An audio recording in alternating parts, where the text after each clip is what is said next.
In a faraway kingdom, the wicked queen stood in her chamber, glancing at her magic mirror. Mirror, mirror on the wall, who in this land is the fairest of all? She asked, expecting her daily affirmation. Yet this day, the mirror replied with an eerie glow, "You, my queen, are fair, 'tis true, but young Snow White is fairer than you." The queen snarled, "Snow White? That child? You dare to say she is more beautiful than I today?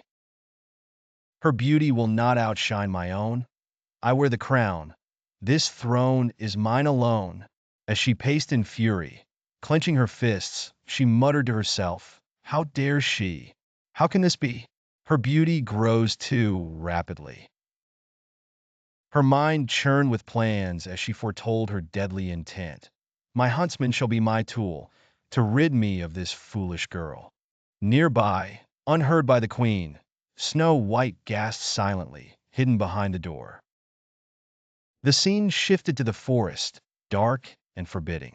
Snow White and the huntsman walked together in silence as she admired the beauty around them, unaware of her fate.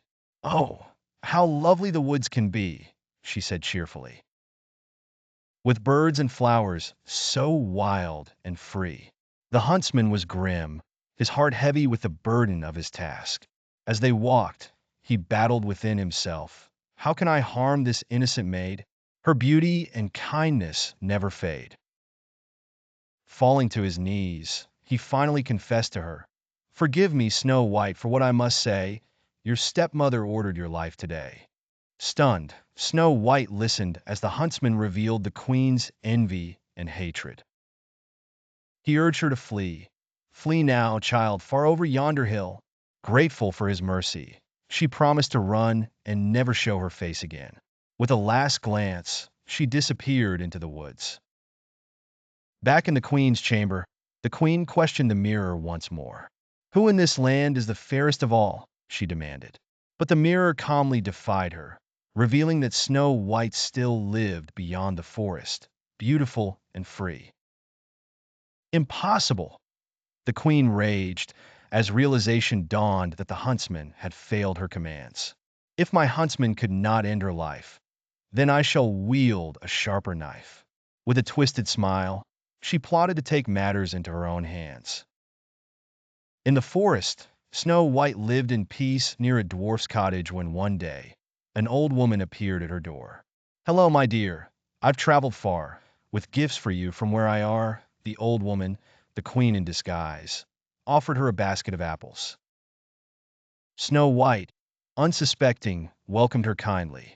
"Oh, thank you, good lady, you're too kind," she said, taking the apple, unaware of the poison hidden within.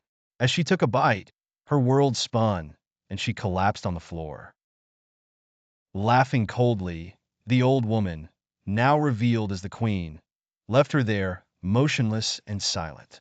Once again, standing before her mirror, the queen jubilantly asked, "Who in this land is the fairest of all?" The mirror replied solemnly, "You, my queen, are fair. 'Tis true, but Snow White lies in beauty's hue." In disbelief, the queen stormed out, her obsession with destroying Snow White driving her further into madness and darkness, never to rest until her quest was complete.